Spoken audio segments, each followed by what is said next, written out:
ሙሉ አካላቸው በባህላዊ ንቅሳት የተሸፈነ የጃፓንን የጥላ ስር ኢኮኖሚና ፖለቲካ በብረት እጃቸው የሚቆጣጠሩት የጃፓን ማፊያ ወይም ያኩዛ እነማን ናቸው? ስህተት የሠራ አባል የገዛ ጣቱን ቆርጦ የሚቀጣበት ጥብቅ የክብርና የታማኝነት ሕግ ያለው ይሄ አስፈሪ ቡድን እንዴት በቢሊዮን የሚቆጠር ዶላር የሚያንቀሳቅስ ሕጋዊ የሚመስል የወንጀል መንግሥት ሊመስረት ቻለ?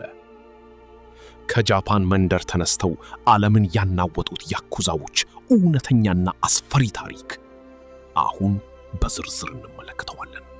የያኩዛ ምስጢራዊ ታሪክ የሚጀምረው በ17ኛው ክፍለ ዘመን በጃፓን የኤዶ ዘመን ነው። ድርጅቱ የተመሠረተው በሀገሪቱ የነበረው ማኅበራዊ ሥርዓት ባስከተለው ከፍተኛ ድህነት ምክንያት ነው። መነሻቸውም ሃቺጁሳን ወይም 893 ከሚባለው የቁማር ጨዋታ ነው። ይህ የቁጥር ጥምረት በጨዋታው ሕግ ምንም ዋጋ የሌለው የመጨረሻው መጥፎ እጅ ማለት ነው። እነዚህ ሰዎች ራሳቸውን በማኅበረሰቡ የተገፉ እና ዋጋ ቢስ አድርገው ስለሚያዩ ስሙን በዛ አሰቡ ሰየሙት። ድርጅቱ መጀመሪያ ላይ የተመሠረተው በሁለት ዋና ዋና የወንጀለኞች ስብስብ ብቻ ነበር። የመጀመሪያው ቡድን ተኪያ የተባሉት በየጎዳናው ሕገወጥ ዕቃና ጥንታውያን ቅርሶችን የሚሸጡ ነጋዴዎች ናቸው። ሁለተኛው ቡድን ደግሞ ባኩቶ የተባሉት በየከተማው ሕገወጥ የቁማር ቤቶችን የሚያካሂዱ ወንጀለኞች ነበሩ። እነዚህ ሁለት የተለያዩ ቡድኖች ራሳቸውን ከባለሥልጣናት ለመከላከል በሚል ሐሳብ በአንድ ላይ ተባብረው መስራት ጀመሩ። ይህ ውህደት የወንጀል ሥራዎችን በተደራጀ እና በጥብቅ ዲሲፕሊን ለመምራት ትልቅ በር ከፈተ። ይህ በጥቂት ሰዎች የተጀመረው ስብስብ በሂደት ወደ ኤዥያው አስፈሪው የወንጀል ድርጅት ተቀየረ። በ1868 ዓመተ ምህረት የሚጂ ተሐድሶ ሲመጣ የሳሙራይ ተዋጊዎች ሕልውና ሙሉ በሙሉ አበቃ። በዚህም ምክንያት ከ500,000 በላይ ሰይፍ አያያዝ የሚያውቁ ክህሎት ያላቸው ወታደሮች በአንዴ ሥራ ፈቱ። በዛም ሰዓት የምግብ የመኖሪያ ሁኔታ ጥያቄ ውስጥ ገባ። እነዚህ ጌታና መሪ የሌላቸው ወታደሮች ሳሙራዮች በታሪክ ማህደር ሮኒን ተብሎ ይጠራሉ። ከነሱ መካከል 30 በመቶ የሚሆኑት ሕይወታቸውን ለመምራት ስላልቻሉ ወደ ወንብድናና ዘረፋ በግልጽ ገቡ። የቀሩት ግን ማህበረሰቡን ከሌሎች ሌቦች ለመከላከል በሚል የሰፈር ጠባቂ ሆነው በከተማው ተደራጁ። እነዚህ የተራቡ የጦር ባለሙያዎች ከቁማርተኞቹና ከጎዳና ነጋዴዎቹ ጋር በምስጢር ተቀላቀሉ። ከሳሙራዮች የተወረሰው ይህ የጦር ጥበብና ስልት ለያኩዛ ድርጅት ትልቅ ወታደራዊ ጥንካሬ ሰጠው። ለዚህ ነው ያኩዛዎች ዛሬም ድረስ የ400 ዓመት ታሪክ ያለውን ባህላዊ የሳሙራይ ሰይፍ የሚይዙት። ድርጅቱ የወንጀል ሥራዎችን ከጥንታዊ የጃፓን ወታደራዊ ባህልና ሥነ ሥርዓት ጋር አዋህዶ ያዘ።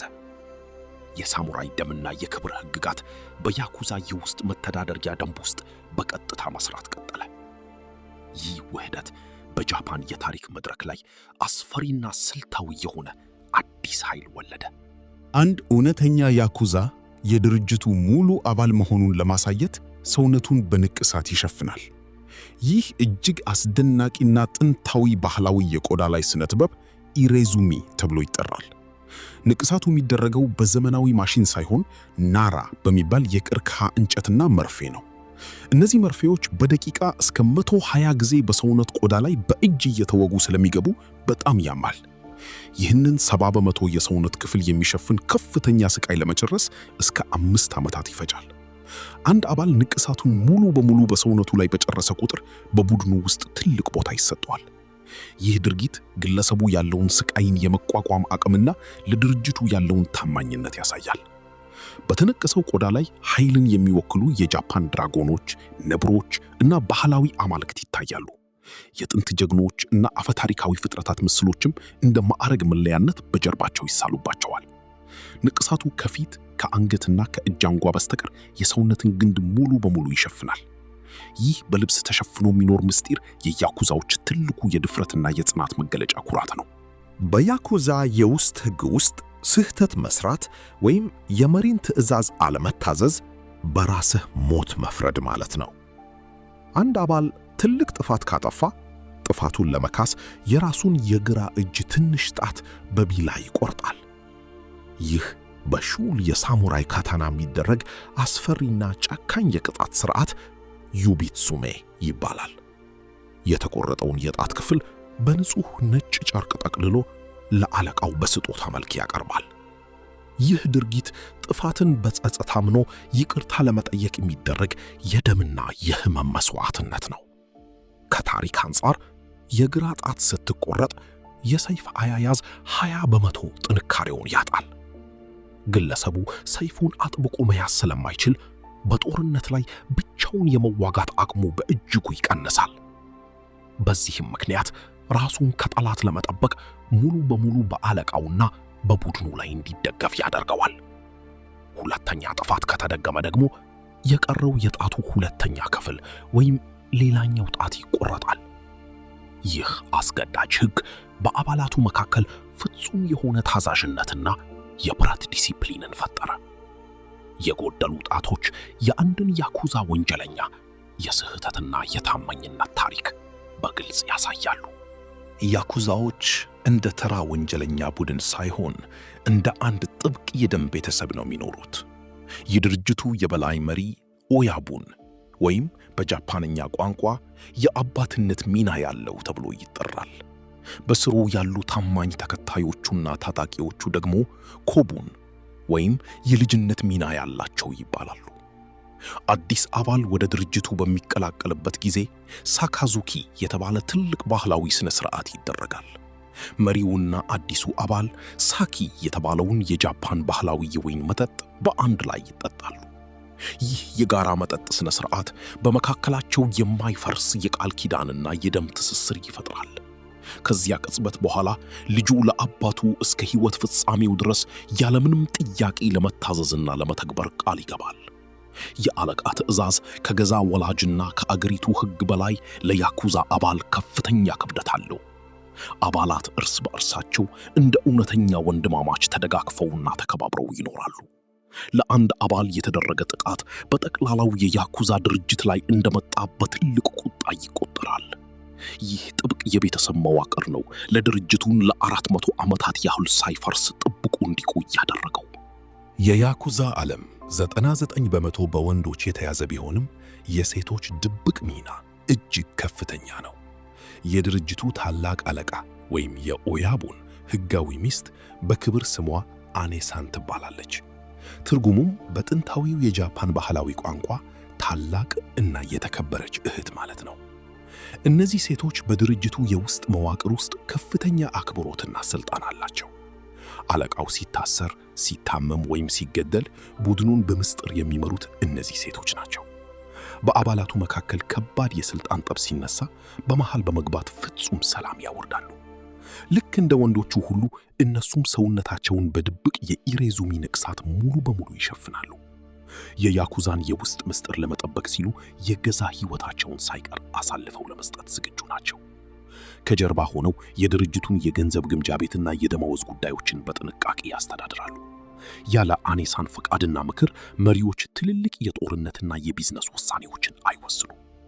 እነዚህ ሴቶች በወንዶች በሚመራው የወንጀለኛው ዓለም ውስጥ የማይታዩ ጠንካራ ምሰሶዎች ሆነው ይሰራሉ። ያኩዛዎች ከሌሎች የዓለም ማፊያዎች የሚለያቸውና አስገራሚው ነገር በተለየ መልኩ በይፋና በነጻነት ይንቀሳቀሳሉ። በጃፓን ዋና ከተማ ቶኪዮ ውስጥ በይፋ የታወቀ ቢሮ እና የንግድ ካርድ ነበራቸው። በ1980ዎቹ የጃፓን ኢኮኖሚ በከፍተኛ ሁኔታ ሲያድግ እነሱም አብረው የበለጸጉ ሆኑ። ወደ ሪል ስቴት፣ ወደ ባንክ ኢንቨስትመንትና ወደ ትልልቅ ኮንስትራክሽኖች ውስጥ ገቡ። በዓመት እስከ $80 ቢሊዮን የሚያንቀሳቅሱ ሕጋዊ የንግድ ድርጅቶችን መሠረቱ። በሀገሪቱ ታዋቂ ፖለቲከኞችና በትልልቅ ባለሀብቶች ውስጥ የራሳቸውን እጅ አስገቡ። የሀገሪቱን ኢኮኖሚ በቁጥጥር ስር ለማዋል ሕጋዊ የሆኑ ኩባንያዎችን በብዛት ገዙ። ከሕገ ወጥ ሥራዎች በተጨማሪ በነጭ አንገትጌ ቢዝነሶች እና በኪነ ጥበብ ተሰማሩ። የጃፓን ትልልቅ ሰማይ ጠቀስ ሕንፃዎችና ኤርፖርቶች በነሱ የኮንስትራክሽን ተሳትፎ ተገነቡ። በመቀጠልም ድርጅቱ በዘመናዊ የኮምፒውተር ስልት የሚመራ ግዙፍ የቢዝነስ ግዛት ለመሆን በቃ። ጥቁር ልብስና ጥቁር መነጽር ያደረጉ ሱፍ የለበሱ ዘመናዊ ጋንግስተሮች ሆኑ።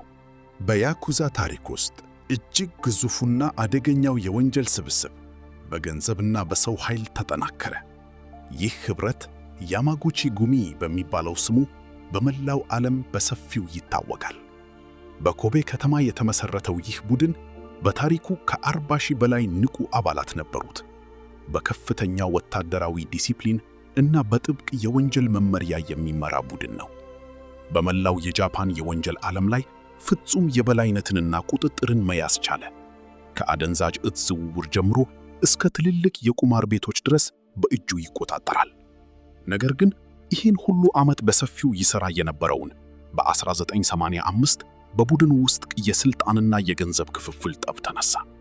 ይህ ክፍፍል በመካከላቸው ያማኢቺ ጦርነት የተባለ አስፈሪ የእርስ በርስ ግጭት ፈጠረ። በቶኪዮና ኮቤ ጎዳናዎች ላይ ከ300 በላይ መሪዎች በጠራራ ፀሐይ በካታና ተጨፋጨፉ። ይህ ደም አፍሳሽ ግጭት የጃፓንን መንግሥትና ፖሊስ በከፍተኛ ሁኔታ አስቆጣ። ጦርነቱ የያኩዛን የውስጥ ምስጢሮችና ድክመቶች ለዓለም ሕዝብ ያጋለጠ ትልቅ ክስተት ነበር። የሚገርመው ነገር ያኩዛዎች ራሳቸውን እንደ ጨካኝ ወንጀለኛ አድርገው አይቆጥሩም። ራሳቸውን የደካሞች ጠባቂ፣ የጃፓን ባህል አፍቃሪና ሰብአዊ መብት አስከባሪ ያደርጋሉ። በ1995 በኮቤ ከተማ ከባድ የመሬት መንቀጥቀጥ ተከስቶ በሺዎች የሚቆጠሩ ሰዎች ሲሞቱ እና በ2011 የጃፓን አስፈሪው የ9.0 ማግኒቲዩድ የሱናሚ አደጋ በደረሰበት ሰዓት ከጃፓን መንግሥትና ከጦር ኃይሉ ቀድመው ለሕዝቡ እርዳታ ያደረሱት ያኩዛዎች ነበሩ። በደርዘን የሚቆጠሩ የጭነት መኪናዎችና ሄሊኮፕተሮች በመጠቀም ምግብና ውሃ አደሉ። የሕክምና ቁሳቁሶችንና አልባሳትን ለተጎዱ ወገኖች ያለምንም ክፍያ አከፋፈሉ። ይህንን የነፍስ አድን ሥራ ያደረጉት ያለምንም የመንግሥት ትዕዛዝና ከልብ ነበር። በዚህም የተነሳ በብዙ የጃፓን ተራ ሕዝቦች ዘንድ ትልቅ ተወዳጅነትን አተረፉ። መንግሥት በቢሮክራሲ ሲዘገይ ያኩዛዎች ፈጣን ደራሽ መሆናቸውን በተግባር አስመሰከሩ። ይህ በጎ ተግባራቸው በጥቁርና በደም በታጠበው ታሪካቸው ውስጥ ነጭ ገጽታ ሆነ። በ21ኛው ክፍለ ዘመን መጀመሪያ ላይ ግን የያኩዛ ወርቃማ ዘመን በከፍተኛ ሁኔታ ተናወጠ። የጃፓን መንግሥት ድርጅቱን ለማጥፋት የያኩዛ ማግለያ አዋጅ የተባለ አዲስ ሕግ አወጣ። በዚህ ሕግ መሠረት ማንኛውም ሕጋዊ ሰው ከያኩዛ ጋር የንግድ ግንኙነት ማድረግ ተከለከለ። ባንኮች ለአባላቱና ለቤተሰቦቻቸው የባንክ አካውንት መክፈት ፈጽሞ እንዳይቻሉ ተደረገ። አባላቱ የሞባይል ስልክ በስማቸው መግዛት ወይም የመኖሪያ ቤት መከራየት ተከለከሉ። ከነሱ ጋር አብሮ የሚሰራ ማንኛውም ሕጋዊ ነጋዴ በቁጥጥር ስር ውሎ በከባድ ይቀጣል። ይህ ፖሊሲ የያኩዛን የብዙ ቢሊዮን ዶላር የገቢ ምንጭ ባንዴ አድርጎታል። ሕዝቡምና ነጋዴው ከነሱ ጋር መገናኘትን በፍርሃትና በሕግ ምክንያት ማቆም ጀመረ። ድርጅቱ በገንዘብ እጥረትና በመንግሥት ጥብቅ የፖሊስ ክትትል ሙሉ በሙሉ ተዳከመ። የያኩዛዎች የ4 ዓመት የጥንካሬ ምሽግ ቀስ በቀስ ወደ መደርመስ ደረጃ ደረሰ። መንግሥት ይህ የሚያደረገው ከራሳቸው ለሚያደርጉት የዕፅና የነጭ አንገት ሐብል ዝውውርና በገንዘብ በመደራጀቱ ሰግቶ ነበር። ይህ ሕግ የወንጀል ድርጅቱን የጀርባ አጥንት እየሰበረ የመንግሥት ትልቅ ስኬት ነበር። በአሁኑ ጊዜ በጃፓን ምድር የያኩዛ አባላት ቁጥር በ90 በመቶ በከፍተኛ ደረጃ ቀንሷል። የጃፓን ዘመናዊ ወጣቶች ድርጅቱንና አስቸጋሪ ሕጎቹን መቀላቀል ሙሉ በሙሉ አቁመዋል። አሁን በቡድኑ ውስጥ የቀሩት አባላት አብዛኛዎቹ ዕድሜያቸው የገፋ አረጋውያን ናቸው። በመረጃዎች መሠረት 50 በመቶ ያህሉ አባላት ዕድሜያቸው ከ50 ዓመት በላይ የሆኑ ሽማግሌዎች ናቸው። ጥብቅ የነበረው የሳሙራይ ባህል፣ ክብር እና ታማኝነት አሁን እየጠፋ መጥቷል። ብዙዎቹ አሮጌ አባላት ሕይወታቸውን ለመምራት ሲሉ ድርጅቱን በፈቃዳቸው እየለቀቁ ነው። ፖሊስ የድርጅቱን ዋና ዋና መሪዎች በአዳዲስ ወንጀሎች አንድ በአንድ እየሰረ ይገኛል። ያ ምስጢራዊው እና መላውን እስያ ያናወተው አስፈሪ ግዛት አሁን አቅም አጥቷል። በጥንታዊቷ ጃፓን በ17ኛው ክፍለ ዘመን የተጀመረው ታሪክ ወደ ማክተሚያው ደርሷል። ያ ግዙፍ የቢሊዮን ዶላር የወንጀል ግዛት ዛሬ በታሪክ ማህደር ብቻ ቀርቷል።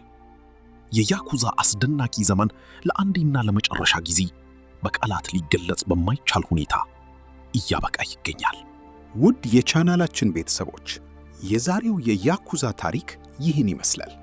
ለአዲስ የቻናላችን ቤተሰቦች ሳብስክራይብ ያላደረጋችሁ ደግሞ እንደዚህ ያሉ ቪዲዮዎች ወዲያው እንዲደርሳችሁ ቻናሉን ሳብስክራይብ ያርጉ። ለሌሎች ተደራሽ እንዲሆን ደግሞ ሼር በማድረግ ላይክና ኮሜንት በመጻፍ ቤተሰብ ይሁኑ እላለሁ። በቀጣይ በሌላ ታሪክ እስከምንገናኝ ሰላማችሁ ይብዛ።